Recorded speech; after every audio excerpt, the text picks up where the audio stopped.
हर हर महादेव। ओम शिवं नमस्तुभ्यं। ओम नमः शिवाय। दोस्तों, आप सब श्री शिव महापुराण के उमा संहिता का श्रवण कर रहे हैं। शताक्षी अवतार वर्णन। सूत जी बोले, ऋषिगण, एक बार की बात है, एक महापराक्रमी रुद्र के पुत्र दुर्गम ने ब्रह्मा जी की कठोर तपस्या की। उसने ब्रह्मा जी से वरदान में वेद प्राप्त कर लिए। वह अपने को महाशक्तिशाली समझने लगा और वह देवताओं को कष्ट देने लगा। उसने पृथ्वी पर उपद्रव करने प्रारंभ कर दिए। वेदों के न रहने पर सारी क्रियाएं चली गईं। ब्राह्मणों ने धर्म का त्याग कर दिया। प्रजा पर यह संकट आया हुआ देखकर सभी देवता देवी उमा की शरण में गए। देवता स्तुति करते हुए बोले, हे महादुर्गे, हे जगदम्बिके, जिस प्रकार आपने शुंभ निशुंभ का वध करके हमारी रक्षा की, उसी प्रकार इस दुष्ट का भी वध करके अपने शरणागतों की रक्षा करो। इस प्रकार देवताओं की स्तुति सुनकर देवी की आंखों से आंसू बहे। तब उस जल की धाराओं से धरती पुनः हरी भरी हो गई। वृक्ष और औषधियाँ फलने फूलने लगी। नदियाँ, तालाब और समुद्र जल से सराबोर हो गए। यह देखकर देवता देवी उमा से बोले, हे मातेश्वरी, कृपा कर वेदों को भी वापस दिला दीजिए। तब देवी ने वेद लौटाने का आश्वासन देकर उन्हें विदा किया। देवता अपने अपने धाम को चले गए। तभी देवी को देवताओं का हित करने वाली जानकर दुर्गम ने उन पर आक्रमण कर दिया। देवी ने भी पलटकर वार करना आरंभ कर दिया। देखते ही देखते देवी उमा और दुर्गम के बीच भयानक युद्ध होने लगा। चारों ओर से बाणों की वर्षा होने लगी। उस समय देवी उमा बहुत क्रोधित हुई। तब उनके शरीर से काली, तारा, छिन्नमस्ता, श्रीविद्या, भुवनेश्वरी, रौरवी, बगुला, थमरा, त्रिपुरा, मातंगी नामक 10 देवियां प्रकट हुईं।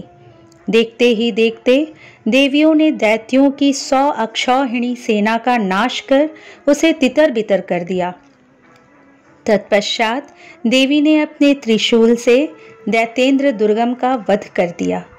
देवी ने उससे वेद छीनकर देवताओं को सौंप दिए। प्रसन्न देवता महामाया देवी उमा की स्तुति करने लगे। देवता बोले, हे मातेश्वरी, आपने हमारी रक्षा के लिए अनंताक्षी भय रूप रखा, इसलिए आप शताक्षी नाम से जग प्रसिद्ध होंगी। शोक द्वारा लोकहित करने के कारण शाकुंभरी और दुर्गम नामक दैत्य का वध करने के कारण दुर्गा कहलाएंगी। हे महाबले, हे ज्ञानदायिनी, हे योग निद्रे, हे विश्वजननी, हम आपको नमस्कार करते हैं। आप सदा हमारा कल्याण करें और सबकी रक्षा करें। तब देवताओं को उनकी रक्षा का आश्वासन देकर देवी अंतर्धान हो गई। क्रिया योग वर्णन। एक बार महामुनि व्यास के पूछने पर सनत कुमार जी ने उन्हें महादिव्य क्रिया योग और उसके फल के विषय में बताया। सनत कुमार जी बोले, हे महामुनि, ज्ञान योग, क्रिया योग और भक्ति योग भक्ति और मुक्ति प्रदान करने वाले हैं। ज्ञान, आत्मा और हृदय का मिलन ही क्रिया योग कहलाता है। इसी योग के साथ बाह्य अर्थ का संयोग क्रिया योग कहलाता है। कर्म से भक्ति, भक्ति से ज्ञान एवं ज्ञान से मुक्ति प्राप्त होती है। योग ही मुक्ति का एकमात्र मार्ग है। पत्थर, लकड़ी एवं मृत्तिका से देवी का मंदिर बनवाने, प्रतिदिन यज्ञ करने से एक सा पुण्य प्राप्त होता है। इस लोक में श्री पार्वती जी की मूर्ति का निर्माण कराने वाला निश्चय ही दुर्गा लोक को जाता है। देवी का मंदिर बनवाने से पुण्य की प्राप्ति होती है। देवी की मूर्ति की स्थापना कर उसके चारों ओर पंचाहना देवी की स्थापना करने से असंख्य पुण्य की प्राप्ति होती है। सूर्य और चंद्र ग्रहण के समय विष्णु सहस्त्र नाम के पाठ से कई गुना अधिक फल देवाधिदेव शिवजी का नाम जपने से मिलता है। देवी का नाम जपने से उससे भी अधिक पुण्य मिलता है। नित्य प्रति देवी उमा का नाम जपने से दुर्गा जी के गणपद की प्राप्ति होती है। जो मनुष्य माँ उमा का धूप दीप नैवेद्य से पूजन करते हैं, मंदिर को लीपते हैं या उसे साफ करते हैं, उन्हें उमा लोक की प्राप्ति होती है। कृष्ण पक्ष की अष्टमी नवमी तिथि को श्री सूक्त, देवी सूक्त आदि का पाठ कर देवी पर पुष्प अर्पित किए जाते हैं। देवी को कमल का पुष्प या सोना चांदी अर्पित करने से परम गति की प्राप्ति होती है। चैत्र शुक्ला तृतीया को माँ उमा का व्रत करने से जीवन मरण के चक्र के बंधनों से मुक्ति मिल जाती है। वैशाख माह के शुक्ल पक्ष की तृतीया तिथि को अक्षय तृतीया नाम से जाना जाता है और इस दिन रथोत्सव मनाना चाहिए। देवी की मूर्ति स्थापित करके देवी का पूजन करने के पश्चात उनसे प्रार्थना करें, हे देवी, आप हमारा पालन करने वाली हैं, हम पर प्रसन्न हो और हमारे पूजन को स्वीकार करें। हमें इस लोक में सुख देकर अपना धाम प्रदान करें। आश्विन माह के शुक्ल पक्ष में नवरात्र का व्रत किया जाता है। यह उत्तम व्रत सभी कामनाओं को पूर्ण करने वाला तथा मनोरथ सिद्ध करने वाला है। इसे पुण्य कल्याणकारी व्रत को करने से विरथ के पुत्र सुरथ राजा बने। समाधि नामक वैश्य को मुक्ति प्राप्त हुई। इसी प्रकार विधि विधान से नवरात्र व्रत को पूरा करने से सभी अभिष्ट फलों की प्राप्ति होती है। इस व्रत को करने से देवी उमा स्त्रियों के सौभाग्य की रक्षा करती हैं तथा इस व्रत के प्रभाव से विद्या, धन, पुत्र आदि की प्राप्ति होती है। इस प्रकार उमा संहिता का पवित्र भक्तिमय स्वरूप मैंने आपको सुनाया है। इसे पढ़ने एवं सुनने से कामनाएं पूरी होती हैं और सब सुख भोग कर मनुष्य परम धाम को प्राप्त करता है। श्री उमा संहिता संपूर्ण। श्री कैलाश संहिता प्रारंभ। ओम नमः शिवाय। जो प्रधान प्रकृति और पुरुष के सृष्टि, पालन और संहार के कारण हैं, उन पार्वती देवी एवं देवाधिदेव भगवान शिव को उनके गण एवं पुत्रों सहित बारंबार नमस्कार है। व्यास जी एवं शौनक जी की वार्ता।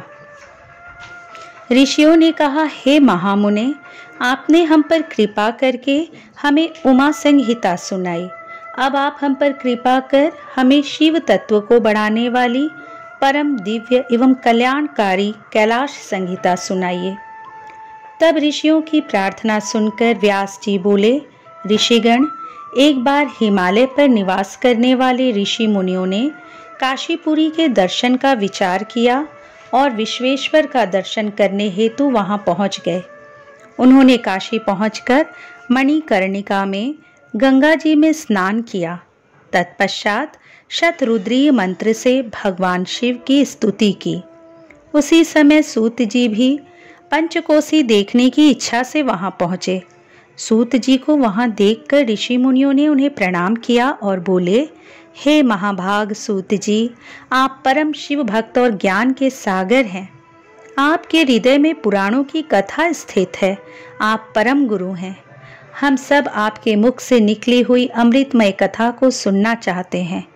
हम पर कृपा करके हमें देवाधिदेव भगवान शिव का परम ज्ञान सुनाइए। ऋषियों की इस प्रकार की गई प्रार्थना को सुनकर सूत जी बोले, हे मुनीश्वरों, स्वारोचिस मनु ने नैमिषारण्य में तपस्वी ऋषियों के साथ सिद्धि प्रदान करने वाला यज्ञ किया। यह यज्ञ 1 सहस्त्र वर्षों तक चलता रहा। तत्पश्चात उन्होंने भगवान शिव का स्मरण करके शिव भक्ति में भस्म और रुद्राक्ष धारण किया। तभी वहां मुनि वेदव्यास आ गए। मुनियों ने उन्हें आसन पर बैठाया। तब वे पूछने लगे कि बताइए, इस यज्ञ को करने में आपका क्या प्रयोजन है।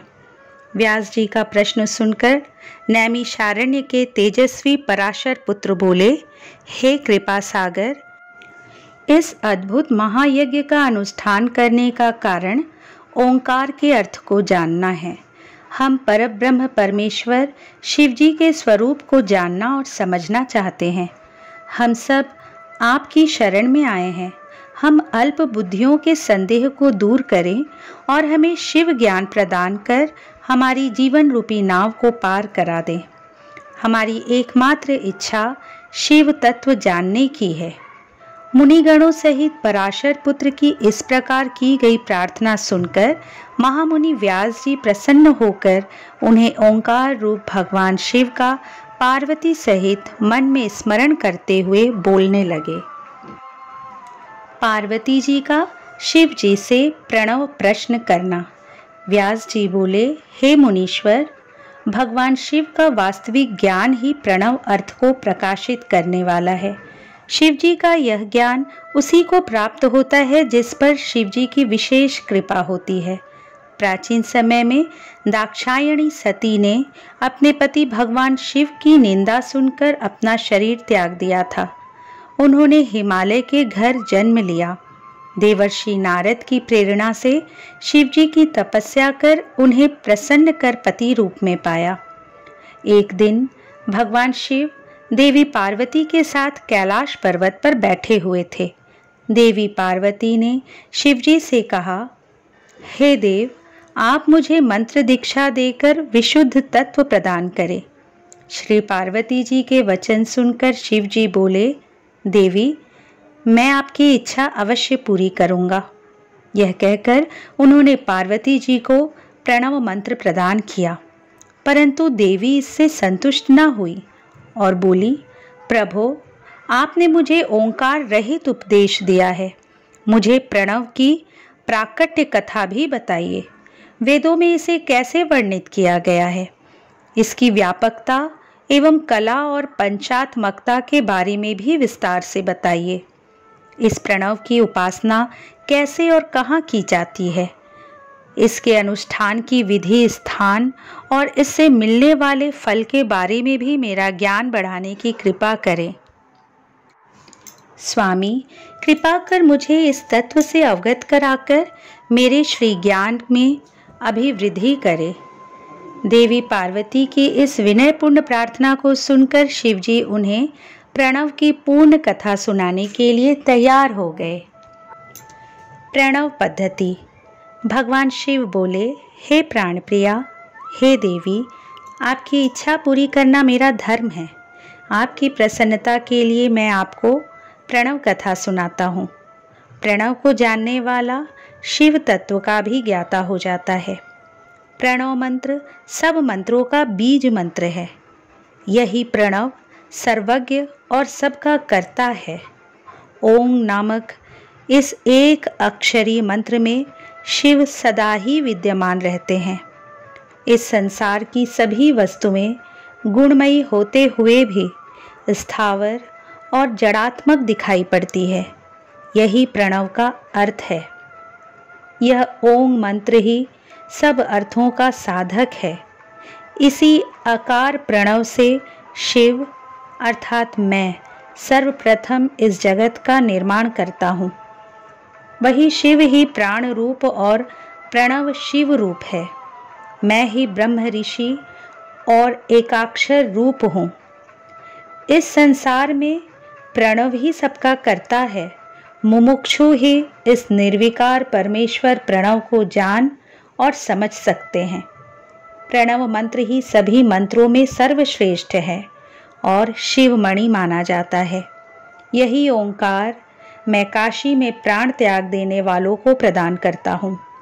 इसे जानने वाले को परम सिद्धि प्राप्त होती है।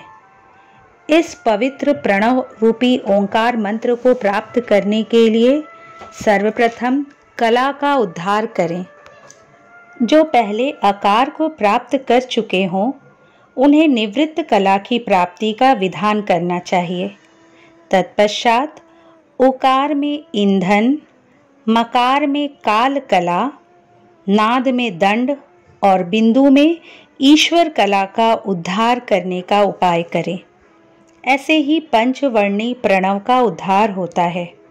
इन 3 मात्राओं और बिंदु नाद का जाप करने से प्राणियों को मुक्ति और मोक्ष की प्राप्ति होती है। यही मंत्र सबके हृदयों में प्राण बनकर जीवन प्रदान करता है। फिर यही ओम हो जाता है। इसी ओम का वर्णन वेदों में भी है और यही ओंकार मैं हूँ। इसी के आकार के रजोगुण से ब्रह्मा, ओकार से प्रकृति, सत्य गुण से जगत के पालनकर्ता श्री हरि और मकार से पुरुष तथा तमोगुण से पापियों का संहार करने वाले शिव उत्पन्न होते हैं। तत्पश्चात साक्षात महेश्वर जो बिंदु रूप हैं और नाद रूप हैं का प्राकट्य होता है। यही सब पर कृपा करने वाले हैं। इसलिए जब भी शांत चित्त से ध्यान लगाएं, उस समय नाद रूपी शिव का ही स्मरण करें। वे ही साक्षात मंगल रूप हैं। यह शिव ही सर्वज्ञ, सत्य के कर्ता, सर्वेश, निर्मल, अविनाशी, अद्वैत और परम ब्रह्म हैं। वही व्यापक हैं और हर जगह स्थित हैं। इसलिए हमेशा सद्य, वामदेव, घोर, पुरुष, ईशान नामक ब्रह्म स्वरूप का ही स्मरण करें।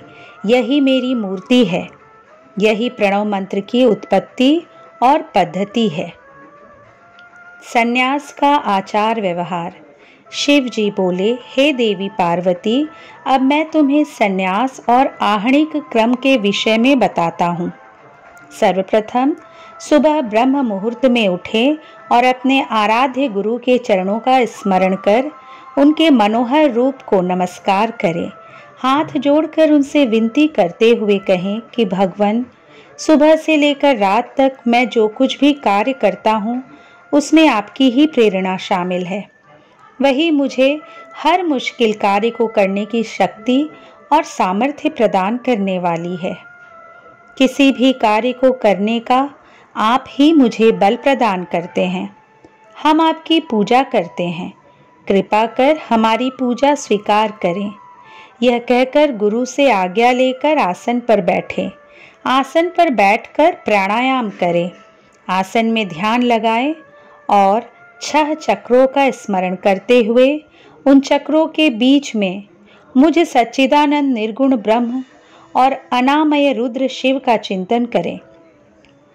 तत्पश्चात ध्यान एवं पूजन से निवृत्त होने के बाद ही अपने अन्य कार्य करने आरंभ करें। सर्वप्रथम उठकर देवाधिदेव सर्वेश्वर का ध्यान करना भक्ति मुक्ति प्रदान करने वाला है। इसलिए ध्यान के बाद ही अन्य कार्य करने चाहिए। फिर अपने नित्य प्रतिदिन के कार्यों को करें। स्नान करने के पश्चात पुनः गुरु द्वारा बताई गई विधि के अनुसार पंचाक्षरी मंत्र का जाप करें। ओंकार का मन में ध्यान करते हुए 3 बार अर्घ्य दें। तत्पश्चात ओम नमः शिवाय मंत्र का 108 बार जाप करते हुए 12 बार तर्पण करें। फिर आचमन करके 3 बार प्राणायाम करें।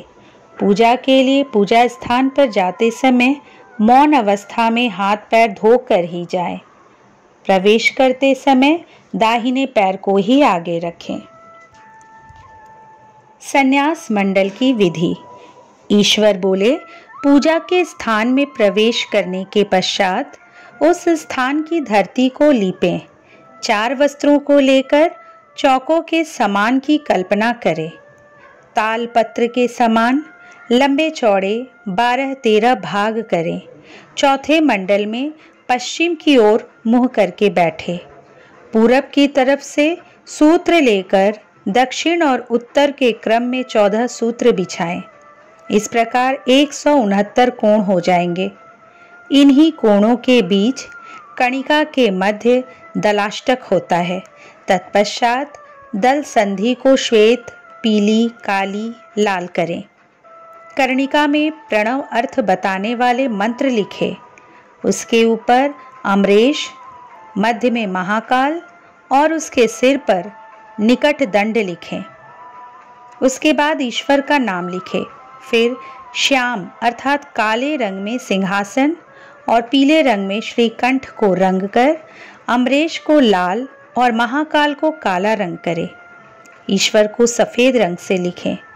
ऐसा लाल यंत्र संध्योजा मंत्र से दान करें। फिर नाद से ईशान को भेद कर अग्निक्रम से बाहरी पंक्ति को ग्रहण करें। 4 कोणों को श्वेत और लाल धातु से रंग कर 4 दरवाजे बनाएं। इन दरवाजों के चारों ओर पीले रंग हो। दक्षिण दिशा के कोष्ठ में 8 दल का कमल रखें। इस प्रकार विधि विधान से सभी दिशाओं के मंडल को अंकित करके सूर्य देव की पूजा करें। न्यास वर्णन। भगवान शिव बोले, ऋषिगण कमल की रचना कर शक्ति कमल की रचना करें और चतुर्थी विभक्ति सहित अंत में नमः लगाकर शक्ति कमलाय नमः का उच्चारण करते हुए वस्तुओं को धारण करके गुरु को नमस्कार करें। बाहर की ओर त्रिकोण व्रत क्रम से शंख की पूजा करें और शुद्ध सुगंधित जल से 7 बार गंध पुष्प से ओम की पूजा अर्चना कर धेनु मुद्रा दिखाएं। फिर शंख मुद्रा दिखाएं। यह कहकर अपनी आत्मा को शुद्ध करें। प्राणायाम करके ऋषि का स्मरण करें। अंगन्यास करने के बाद अस्त्र मंत्र से अग्निकोण के कमल का प्रेक्षण करें। दक्षिण में स्थापित कमल का पूजन सफेद वस्तुओं से ही करें। तत्पश्चात इसकी चारों तरफ से पूजा करें।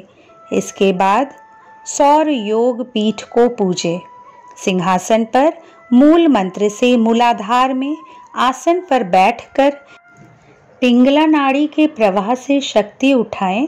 जिस स्थान पर परमेश्वर शिव देवी पार्वती सहित शोभित हैं। उन्होंने रुद्राक्ष की माला, पाश खटवांग, कपाल, अंकुश कमल और शंख को धारण किया हुआ है। 4 मुख और 12 नेत्र उनकी शोभा बढ़ा रहे हैं। तत्पश्चात सूर्य देवता का आवाहन करें और मुद्रा दिखाएं। फिर बीज मंत्रों से अंगन्यास करें। अग्नि, ईश्वर, राक्षस और वासु की 4 मूर्तियां बनाकर उनका पूजन करें।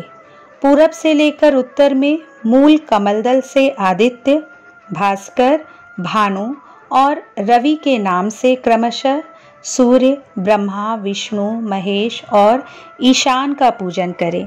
फिर शिव भक्ति में रत हो उनका स्मरण कर भस्म धारण करें।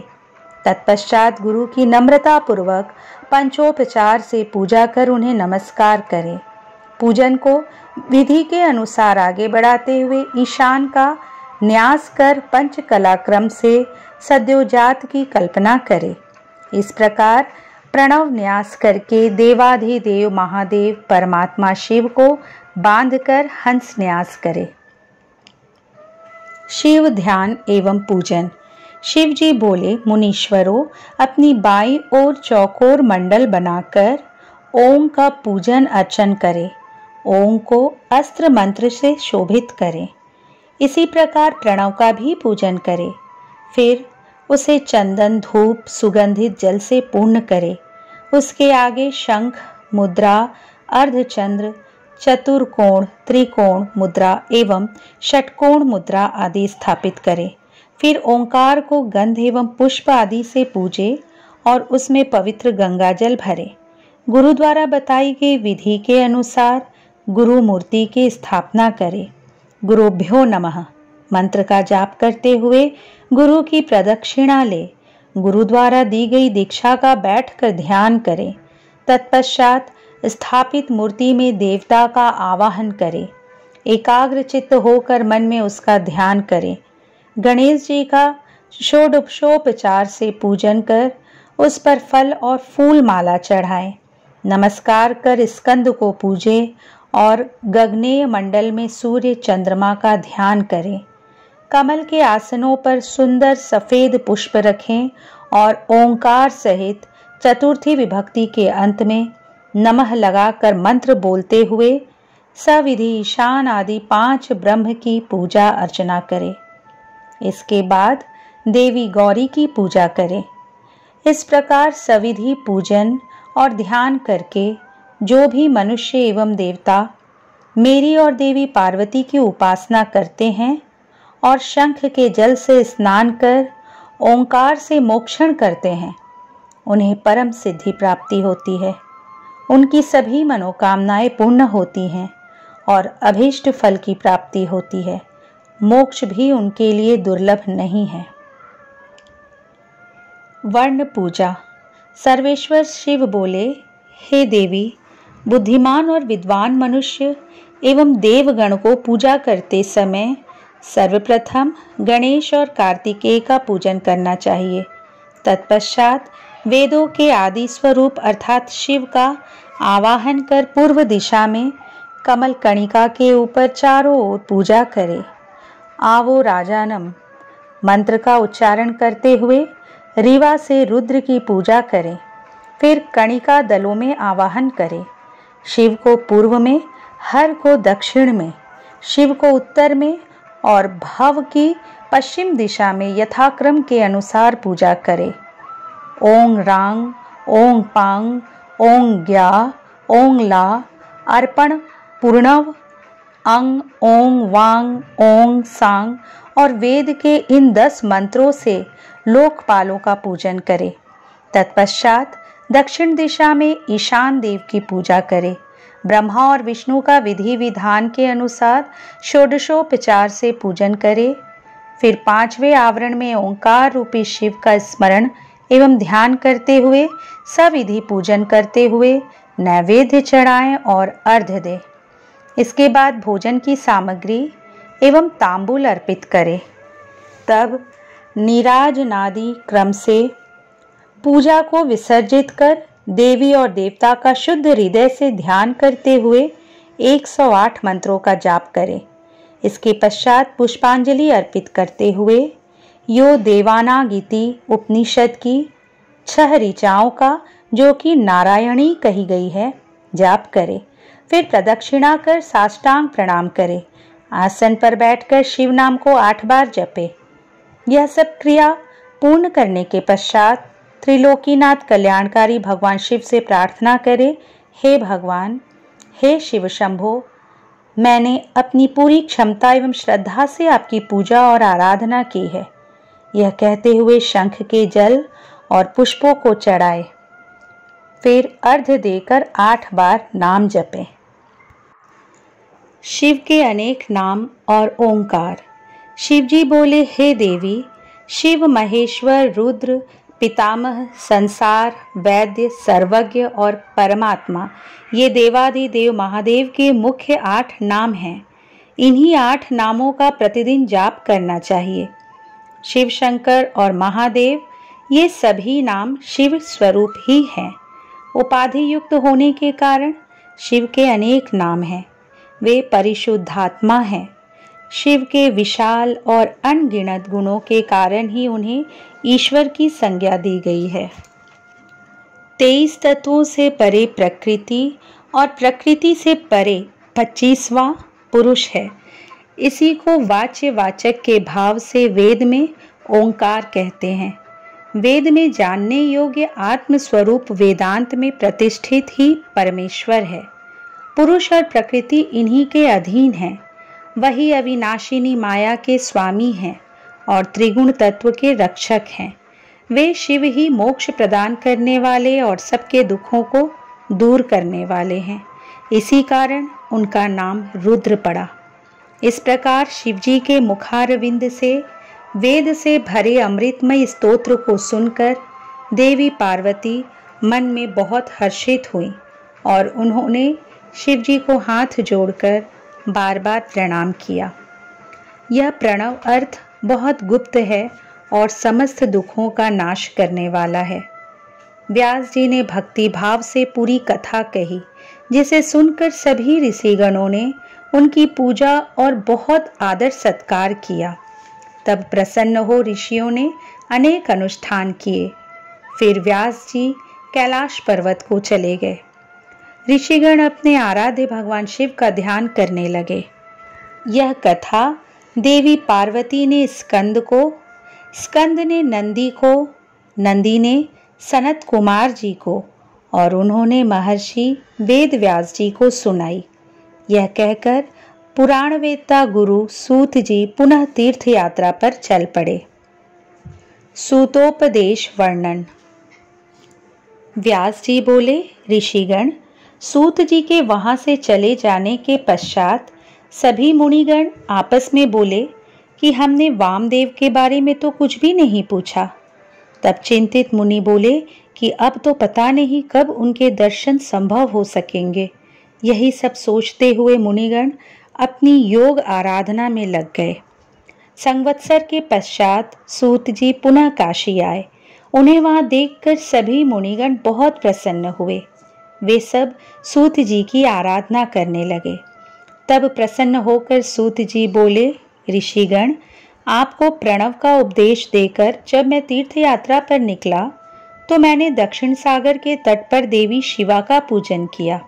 इसके पश्चात कालहस्त शैल पर सुवर्ण मुखरा में स्नान किया। फिर मैंने देवाधिदेव महादेव जी का स्मरण कर उनका पूजन किया।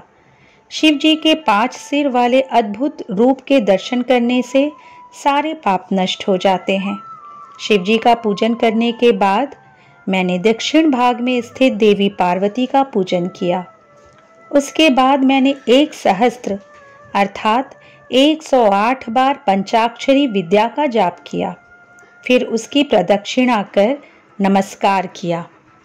इस प्रकार मैं कालहस्ती नामक क्षेत्र की प्रदक्षिणा प्रतिदिन करते हुए वहीं निवास करने लगा। मैं वहां पर 4 महीने रहा।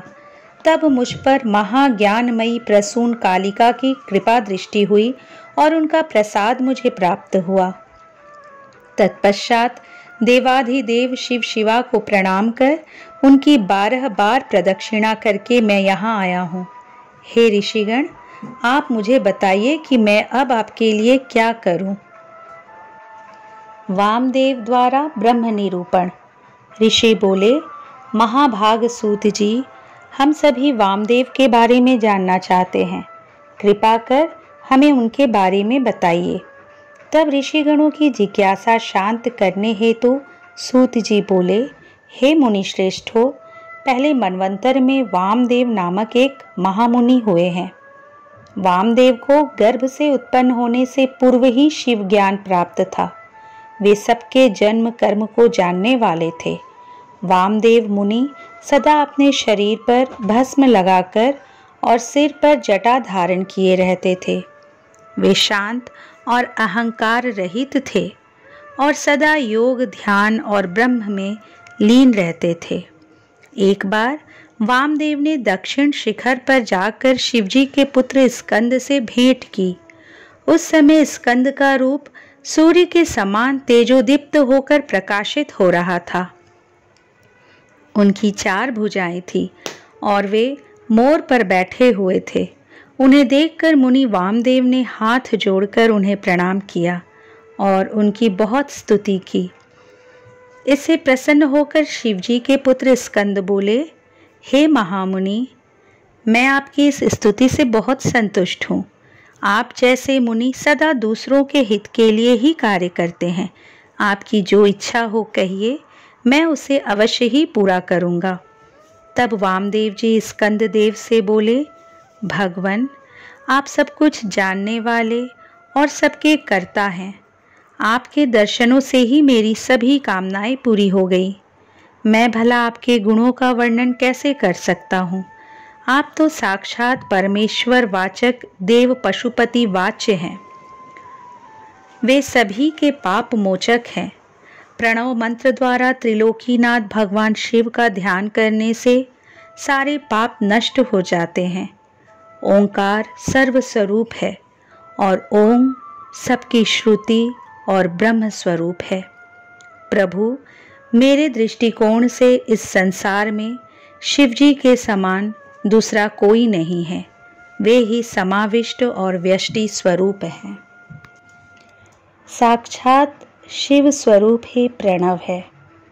स्कंद जी बोले, हे वामदेव जी, आप धन्य हैं। आप परम शिव भक्त और शिव तत्व ज्ञान जानने वालों में श्रेष्ठ है। इस संसार में जीव माया से मोहित होकर परमेश्वर के स्वरूप को नहीं समझ पाते। प्रणव महेश्वर का ही रूप है जिसे साधारण जीव नहीं समझ पाते। देवाधिदेव भगवान शिव ही सगुण, निर्गुण और ब्रह्म नामक त्रिगुणों के स्वामी हैं। साक्षात शिव स्वरूप ही प्रणव का अर्थ है। वे ही इस संसार की उत्पत्ति का कारण है। शिवजी ने ही ब्रह्मा, रुद्र, इंद्र, आकाश, पाताल, जीव सभी का निर्माण किया है। सूर्य और चंद्रमा शिवजी के प्रकाश से ही प्रकाशित होते हैं। इस संसार में दिखाई देने वाला सारा ऐश्वर्य शिवजी का ही है। वे सर्वेश्वर ही निर्गुण, सगुण, निष्फल है। वे ही स्थूल और सूक्ष्म रूप होकर संसार के कार्यों को आगे बढ़ाते हैं। वे ही शिव देवाधिदेव, संतान, निष्फल और ज्ञान क्रिया के परमात्मा है। देव पंचक और पंचक कला भी उनकी बनाई हुई है। परमात्मा शिव का मन शीतल और स्फटिक मणि के समान निर्मल है। भगवान शिव के 5 मुख, 10 भुजा और 15 नेत्र है, जो ईशमन देव मुकुट धारण किए औघर, हृदयी, वामदेव, गुह्य और प्रदेशवान है। वे परमेश्वर शिव ही सद्यपाद, तन्मूर्ति, साक्षात, संपूर्ण, निष्फल और मूर्ति नामक 6 प्रकार का स्वरूप धारण करने वाले हैं। वे ही उपन्यास मार्ग पर चलने वाले, समष्टि और व्यष्टि भाव वाले हैं। भगवान शिव की ही आज्ञा के अनुसार वेद मार्ग का अनुसरण करना चाहिए। श्रुति स्मृति में वर्णित धर्म और आचारों के अनुसार ही आचरण एवं पूजा करें। प्रणव सब मंत्रों का बीज रूप है। स्कंद जी बोले, हे वामदेव जी, प्रातःकाल स्नान से निवृत्त होने के पश्चात गंध, पुष्प और अक्षत आदि पूजा की सामग्रियों से भगवान शिव और श्री गणेश का विधि पूर्वक पूजन और ध्यान करें। पूर्णाहुति देकर हवन करें और गायत्री मंत्र का जाप करें। इसी प्रकार सायंकाल में संध्या करें। सद्योजात के 5 मंत्रों से हवन करें। मन में भगवान शिव का देवी पार्वती सहित ध्यान करते हुए गायत्री मंत्र का उच्चारण करते हुए आहुति दे। भूर्भुवः सुवरोत्र कहते हुए त्रिलोकीनाथ कल्याणकारी भगवान शिव के अर्धनारीश्वर स्वरूप का ध्यान करें। देवाधिदेव महादेव जी के 5 मुख, 10 भुजाएं, 15 नेत्र और उज्ज्वल मनोहारी स्वरूप है। उनकी पत्नी देवी पार्वती जगत माता त्रिलोक को उत्पन्न करने वाली और निर्गुणमयी है। ऐसा मन में विचार करते हुए ज्ञानी पुरुष गायत्री मंत्र का जाप करे। पार्वती जी ही आदि देवी, त्रिपदा, ब्राह्मणत्व दात्री और अजा हैं। वे व्यारीतियों से उत्पन्न हैं और उसी में लीन हो जाती हैं। वे जगत माता देवी पार्वती वेदों की आदि प्रणव और शिव पात्री हैं। प्रणव मंत्र ही सब मंत्रों का बीज रूप है। प्रणव ही शिव है और शिव ही प्रणव है। मोक्ष की नगरी काशी में मरने वाले मनुष्य को शिव जी इसी मंत्र की शिक्षा देते हैं, तभी ज्ञानी पुरुष को मुक्ति मिलती है। इसलिए सभी को अपने हृदय में भगवान शिव को धारण कर सदा उनका पूजन करना चाहिए। शिव रूप वर्णन। वामदेव बोले, हे भगवान, वे 6 प्रकार के अर्थ कौन से हैं और उनका क्या ज्ञान है? इनके प्रतिपादक कौन हैं और इनका क्या फल है? इस संसार में वह कौन सा ज्ञान है जिसे जाने बिना जीव शास्त्रों से विमोहित हो जाता है? मैं भी शिव माया से विमोहित हूँ। मैं कुछ भी नहीं जानता, आपकी शरण में आया हूँ। मुझ पर कृपा कर मुझे ज्ञान रूपी अमृत पिलाइए ताकि मेरी अज्ञानता दूर हो जाए। मुनि वामदेव के इस प्रश्न का उत्तर देते हुए शिवपुत्र स्कंद बोले, हे मुनि शार्दुल, इस संसार में भगवान शिव ही समस्त प्रणवार्थ परिज्ञान के भंडार है। वे ही समष्टि व्यष्टि का भाव रखते हैं।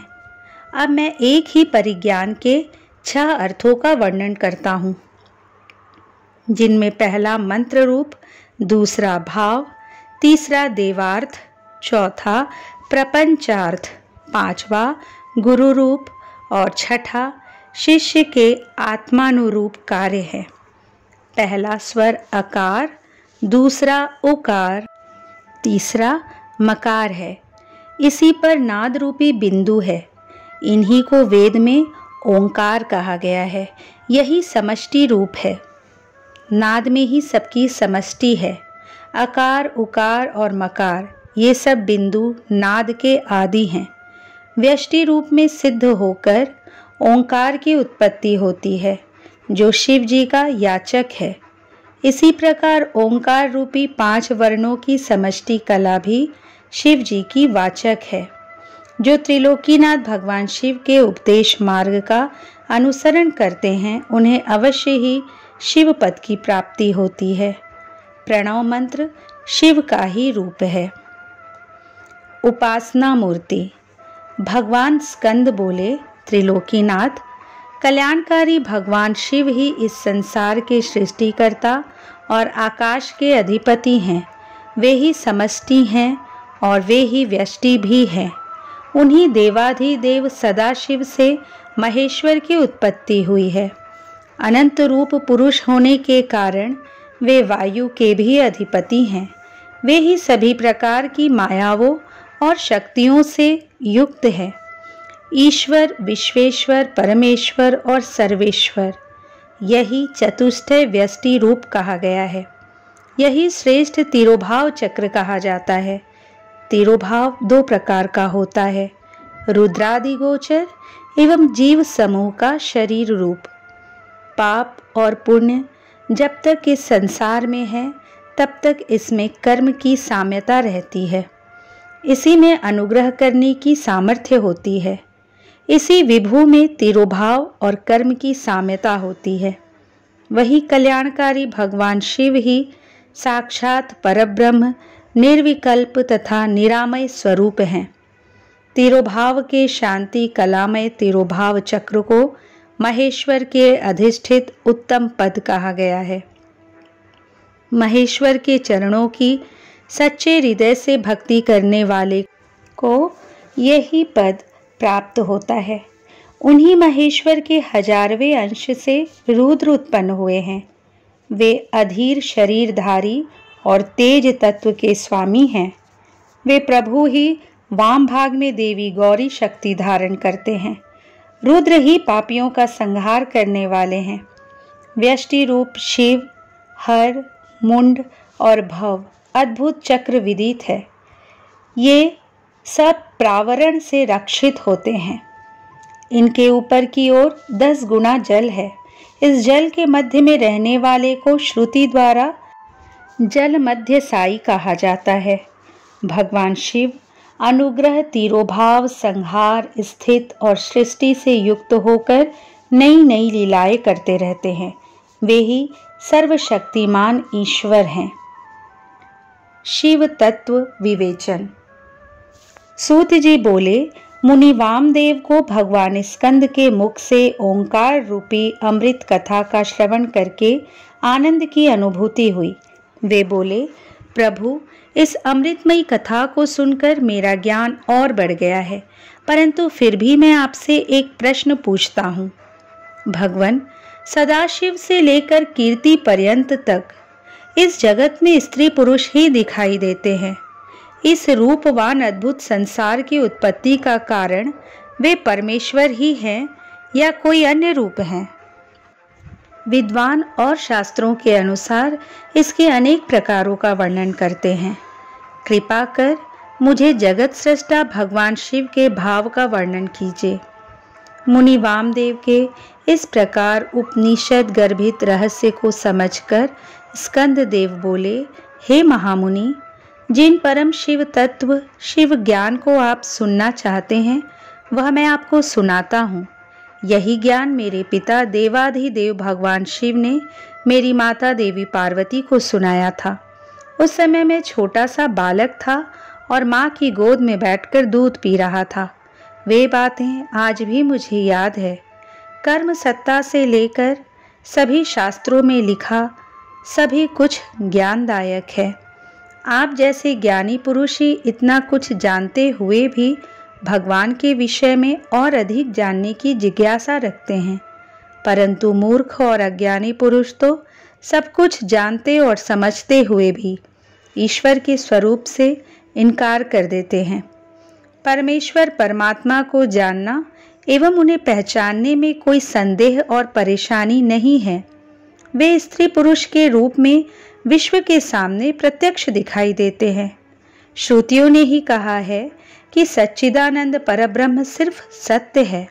जो भी असत्य एवं प्रपंचों से निवृत्त अथवा दूर होकर सदाचार के मार्ग का अनुसरण करते हैं, वे सदात्मा कहलाते हैं। वही प्रकाश से चित्त होकर जगत के कारण बन जाते हैं। वे ही शिव शक्ति भाव को प्राप्त हुए हैं। उन्हीं को भगवान शिव और शक्ति संयोग से परम आनंद की प्राप्ति होती है। शिव ही प्रकृति के कारण रूप हैं। वामदेव जी बोले, भगवान, पूर्व में आपने ही प्रकृति के नीचे नियति और ऊपर पुरुष बताया था, फिर आज आप यह क्या कह रहे हैं? प्रभु, मेरा संशय दूर कीजिए। तब मुनि वामदेव जी के वचन सुनकर स्कंद जी बोले, हे मुने, अद्वैत सेवावाद में द्वैत सेवावाद का कोई समावेश नहीं होता। यह नश्वर और अविनाशी है। भगवान शिव ही सच्चिदानंद स्वरूप वाले परम ब्रह्म हैं। इन्हीं त्रिलोकीनाथ कल्याणकारी शिव को ही सर्वज्ञ, सबका कर्ता एवं त्रिवेदों का उत्पादक कहा जाता है। वे सर्वेश्वर शिव ही अपनी माया और इच्छा के अनुसार संकुचित रूप धारण कर पांचों कला में निपुण पुरुष हो गए हैं। वे ही भोक्ता हैं, जो कि प्रकृति के सभी गुणों को भोगने वाले हैं। वे ही समष्टि और चित्त प्रकृति तत्व के स्वामी हैं। प्रकृति के गुण सत्व से उत्पन्न हुए हैं। गुणों से बुद्धि और बुद्धि से ही अहंकार की उत्पत्ति होती है। तब उससे तेज और उससे मन, बुद्धि और इंद्रियों की उत्पत्ति हुई है। मन के रूप को संकल्प विकल्पात्मक कहा गया है।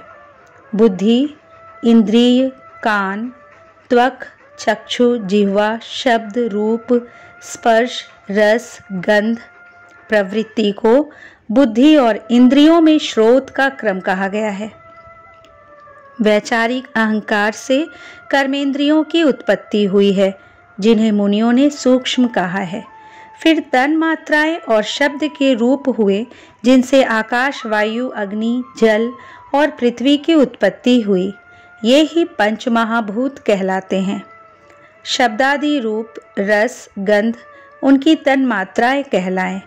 आकाश, वहन, पाचन, वेग आदि पांच महा कहलाएं। इस प्रकार स्कंद जी का वेदांत युक्त वचन सुनकर मुनि वामदेव बहुत प्रसन्न हुए और हाथ जोड़कर पृथ्वी पर लेटकर उन्हें दंडवत प्रणाम करने लगे। उनके चरणार विंदों में उन्हें परम तत्व ज्ञान प्राप्त हो गया था। शिष्य धर्म। सूत जी बोले, मुनि वामदेव ने भगवान स्कंद से पूछा, हे भगवान, आप सर्व तत्व को जानने वालों में श्रेष्ठ हैं। आप मुझ पर कृपा करके संप्रदाय के उस ज्ञान के बारे में बताइए जिसके बिना जीवों को भोग और मोक्ष की प्राप्ति नहीं होती। प्रभो, कृपा कर मेरे इस संशय को दूर कीजिए।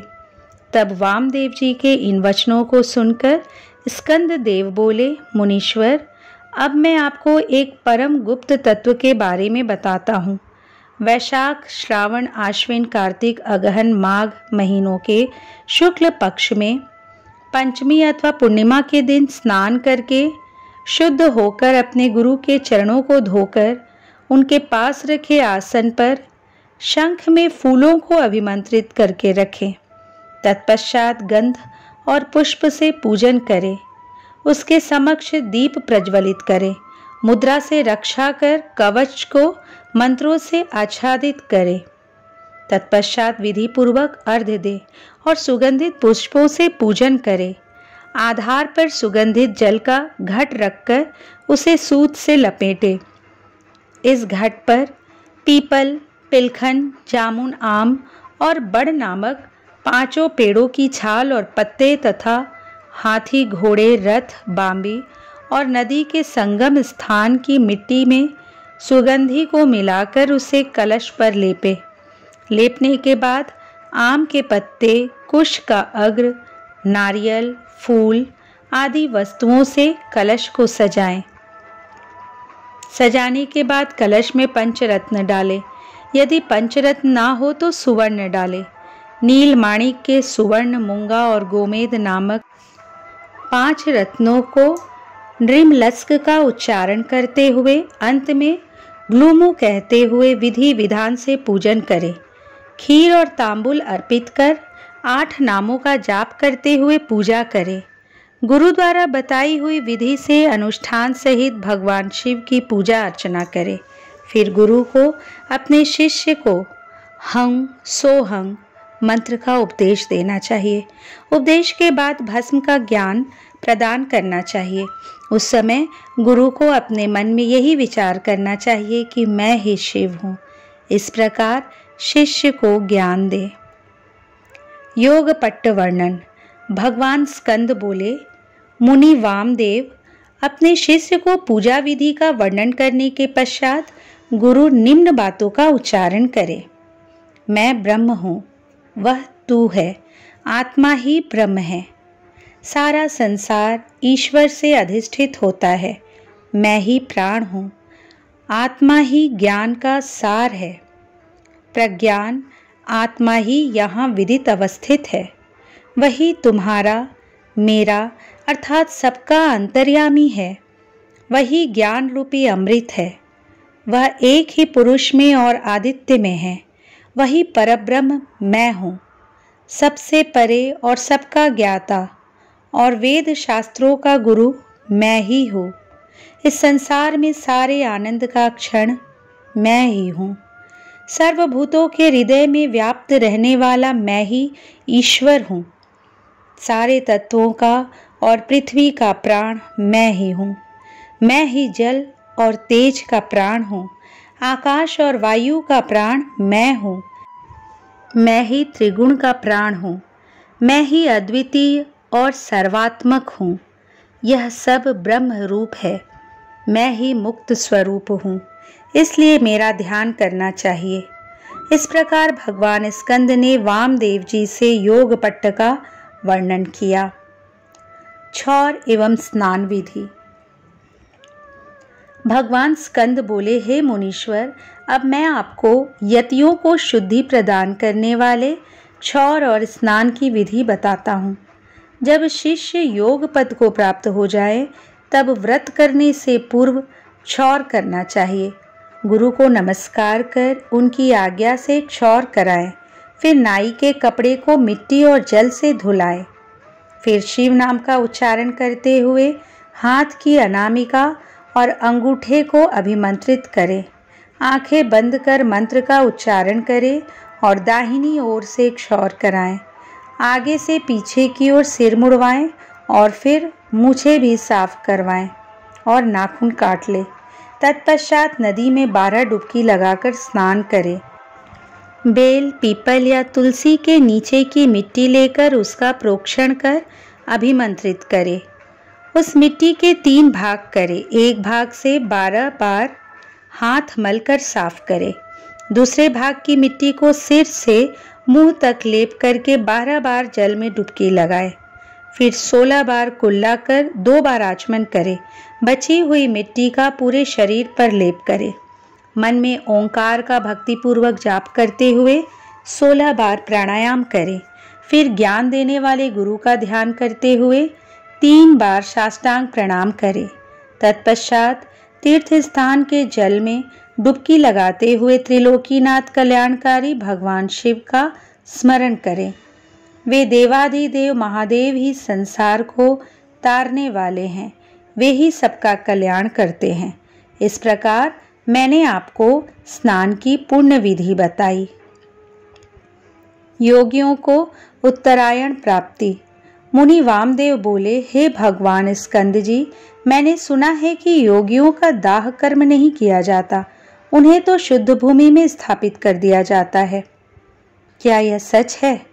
तब मुनिवर के प्रश्न का उत्तर देते हुए असुर निकंदन स्कंद जी बोले, हे मुनिवर, यह प्रश्न एक बार महान शिव योगी भृगु ने स्वयं सर्वज्ञ त्रिलोकीनाथ भगवान शिव से किया था। उस समय जो शिवजी ने बताया था वही मैं तुम्हें बताता हूँ। यह परम ज्ञान सब साधारण मनुष्यों के लिए नहीं है। इस ज्ञान को शांत चित्त वाले परम शिव भक्त शिष्य को ही बताना चाहिए, क्योंकि महाधैर्यवान योगी जन ही समाधि अवस्था को प्राप्त कर सकते हैं और वे ही शिव रूप से परिपूर्ण होते हैं। परंतु जो योगी मुनि अपने चित्त अर्थात मन को स्थिर करने में असमर्थ होते हैं और जल्द ही अधीर हो उठते हैं, जिन्हें समाधि की अवस्था का ज्ञान प्राप्त नहीं है, ऐसे योगियों को गुरुमुख से शिवजी का ज्ञान जानकर ध्यान करना चाहिए। प्रतिदिन प्रणव मंत्र का जाप करें और भगवान शिव का स्मरण करें, तभी योगी जनों को उत्तरायण की प्राप्ति होती है। एकादशी पद्धति। भगवान स्कंद बोले, मुनिवर, अब मैं आपको एकादशी विधि बताता हूँ। एक वेदी को लीपकर 5 मंडल बनाएं और उसमें 5 देवताओं की पूजा करें। भगवान शिव सर्वेश्वर हैं, उनकी कृपा से ही सब कार्य सिद्ध होते हैं, इसलिए हमें उनकी कृपा को नहीं भूलना चाहिए। भगवान शिव का स्वरूप मानकर शिवात्म देवताओं का ध्यान करके उनके चरणों में शंख के जल को समर्पित करें। ओम भूर्भुवः स्वः मंत्र का जाप कर धूप दीप से प्रदक्षिणा कर नमस्कार करें। फिर हाथ जोड़कर प्रार्थना करें कि भगवान आप प्रसन्न होकर यति को शिव चरणों में रक्षित करें। प्रार्थना के पश्चात प्रसाद को कन्याओं को बांट दें। इसके पश्चात यति का पावन श्राद्ध करें, क्योंकि यति का एकादिष्ट श्राद्ध नहीं होता। 4 ब्राह्मणों को आमंत्रित करें, उनके चरण धोकर शिवजी की विधि विधान के अनुसार पूजा कर उनके समक्ष ही ब्राह्मणों को भोजन कराएं। गोबर से लीपे स्थान पर रखे कुश के आसन पर बैठकर कहें कि मैं पिंडों को दान करता हूँ। ऐसा संकल्प करके 3 मंडलों का अपने परमात्मा, अंतरात्मा और आत्मा के लिए पूजा करें। मन में यह विचार करते हुए कि हमने आत्मा को पिंड दिया है, पिंड दान करें। कुश से जल छिड़क कर प्रदक्षिणा और नमस्कार करें। तत्पश्चात ब्राह्मणों को दक्षिणा दे। ऐसा करने के बाद रक्षा के लिए श्री हरि विष्णु की महापूजा करे और नारायण को बलि दे। अंत में वेदों और शास्त्रों को जानने वाले 12 ब्राह्मणों का गंध, अक्षत और पुष्पों से पूजन करे और प्रार्थना करे। कुश आसन पर पायस बलि दे। मुनि वामदेव, यह मैंने आपको एकादश की विधि बताई है। शिष्य वर्ग का वर्णन। स्कंद देव बोले, मुनि वामदेव, 12वें दिन प्रातः उठकर स्नान आदि नित्य कर्मों से निवृत्त होकर भगवान शिव की पूजा अर्चना करें। मध्याह्न में ब्राह्मणों को निमंत्रण देकर उन्हें भोजन कराएं। मन में गुरु पूजन का संकल्प करें। गुरु के चरण धोकर उन्हें आसन पर बैठाकर कुशाओं और धूप दीप से आराधना करें। गुरु को नमस्कार कर मंत्र का जाप करते हुए अक्षत अर्पित करें। ब्राह्मणों को भोजन कराकर उन्हें आसन पर बैठाएं। फिर तांबुल देकर दक्षिणा में छतरी, पादुका, पंखा, चौकी और वेणुदंड देकर उनकी प्रदक्षिणा कर नमस्कार करें। उनके चरण छूकर आशीर्वाद पाकर उन्हें विदा करें। अन्य अतिथियों एवं दीन अनाथों को भोजन कराएं। इसी प्रकार प्रतिवर्ष गुरु की पूजा करें। गुरु की उत्तम आराधना से निश्चय ही शिवलोक की प्राप्ति होती है। मुनिवर, वैशंपायन, पैल, जैमिनी और सुमंतु नामक 4 महामुनि तेजस्वी व्यास के शिष्य हैं। वामदेव, अगस्त्य, पुलस्त्य और क्रतु योगीवर सनत कुमार जी के शिष्य हैं।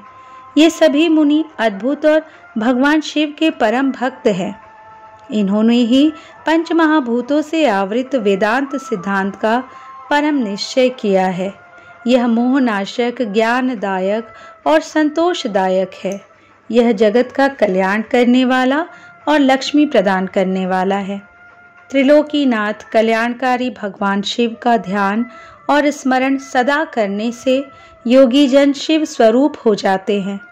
ब्रह्मा, विष्णु और शिव का भजन और ध्यान करने से मनुष्यों को मोक्ष प्राप्त होता है तथा उनकी सभी कामनाएं पूरी हो जाती हैं। कल्याणकारी देवादिदेव महादेव जी की आराधना सभी दुखों का नाश कर सुख प्रदान करने वाली तथा भोग मोक्ष देने वाली है। इस प्रकार वामदेव जी को उपदेश देकर और उनसे पूजित होकर स्कंददेव अपने माता पिता का स्मरण करते हुए कैलाश पर्वत को चले गए। तब मुनिवर वामदेव भी भगवान स्कंद का अनुसरण करते हुए कैलाश पर गए। वहां पहुंचकर वामदेव मुनि ने भगवान शिव पार्वती के चरणों में अपना शीश नवाया। फिर उनके समक्ष पृथ्वी पर लेटकर अपने आराध्य सर्वेश्वर शिव और देवी पार्वती की स्तुति की तथा उनको शीश नवाया। तत्पश्चात भगवान शिव और माता पार्वती की कृपा पाकर वहीं रहने लगे। इस प्रकार आपको ओंकार महेश्वर का अर्थ जानकर इस परम ज्ञान को प्राप्त करके सदा प्रभु के चरणों का स्मरण करना चाहिए। वे कल्याणकारी शिव ही भक्ति और मुक्ति के दाता हैं। हे मुनीश्वरों, मैंने आपको सब कुछ बता दिया। यह कहकर वे बद्रिकाश्रम को चले गए। श्री कैलाश संहिता संपूर्ण।